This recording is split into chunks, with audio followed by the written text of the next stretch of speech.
আসসালামু আলাইকুম সুপ্রিয় ভিউয়ার্স। আজকে আপনাদের দেখাবো কিভাবে একটি অসমান জমি অর্থাৎ জমির দুপাশের দৈর্ঘ্য এবং প্রস্থের অনুপাত যদি সমান না হয় সেক্ষেত্রে ওই জমির শতাংশ বের করার পদ্ধতি। আর এটি একটি উদাহরণের সাহায্যে আপনাদেরকে দেখাবো। আসুন দেখে নেওয়া যাক।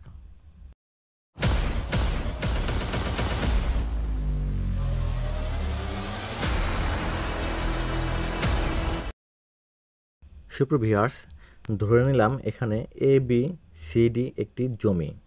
আর আমরা এই ABCD এর ভিতরে মোট কত শতাংশ জমি আছে সেটি বের করব।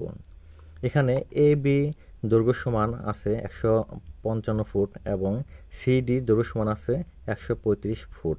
আর এদিকে AC প্রস্থ সমান আছে 70 ফুট এবং এদিকে BD প্রস্থ সমান আছে 50 ফুট। এবার আমরা এই ABCD এর ভিতরে মোট কত শতাংশ জমি বিদ্যমান আছে সেটি বের করব। সুপ্রিয় ভিউয়ার্স, এই জমির মোট শতাংশ বের করার পূর্বে আমাদের এই জমিটির গড় দৈর্ঘ্য এবং গড় প্রস্থ বের করতে হবে। আমরা জমিটির গড় দৈর্ঘ্য বের করার জন্য এখানে আমরা জমিটির দুই পাশের দৈর্ঘ্য অর্থাৎ 150 ফুট যোগ 135 ফুট যোগ দিয়ে 2 দিয়ে ভাগ দেব। সমান এখানে আমরা পেলাম 145 ফুট। অনুরূপভাবে গড় প্রস্থ বের করার জন্য জমিটির দুই পাশের প্রস্থ অর্থাৎ 70 ফুট যোগ 50 ফুট আর একেও ভাগ দিতে হবে 2 দিয়ে। এখানে আমরা পেলাম 60 ফুট। অর্থাৎ গড় দৈর্ঘ্য 145 ফুট এবং গড় প্রস্থ পেলাম 60 ফুট। এবার আমরা এখানে মোট কত শতাংশ জমি আছে সেটি বের করব।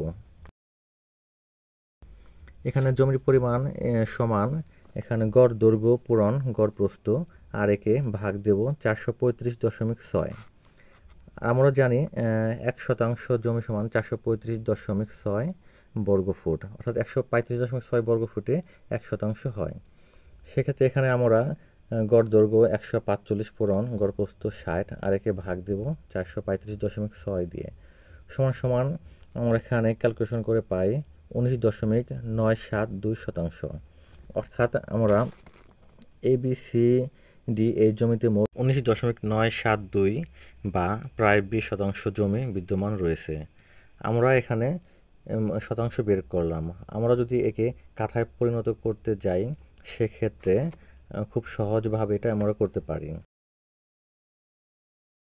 এখানে জাস্ট 435.6 এর পরিবর্তে 720 দিয়ে ভাগ দেব, কেননা 720 বর্গ ফুটের সমান 1 কাঠা হয়ে থাকে। কাজে আমরা এখানে 720 দিয়ে ভাগ দিয়ে আমরা এখানে পেলাম 12.083 কাঠা। অর্থাৎ এই জমিতে প্রায় 20% জমি বা আমরা বলতে পারি এখানে 12 কাঠা জমি বিদ্যমান রয়েছে। এভাবে অতি সহজে যে কোনো আকারের জমির পরিমাপ বের করা যায়। সুপ্রিয় ভিউয়ার্স, আপনারা এই চ্যানেলে নতুন হয়ে থাকলে চ্যানেলটি অবশ্যই লাইক, কমেন্ট, শেয়ার এবং সাবস্ক্রাইব করে পাশে থাকুন।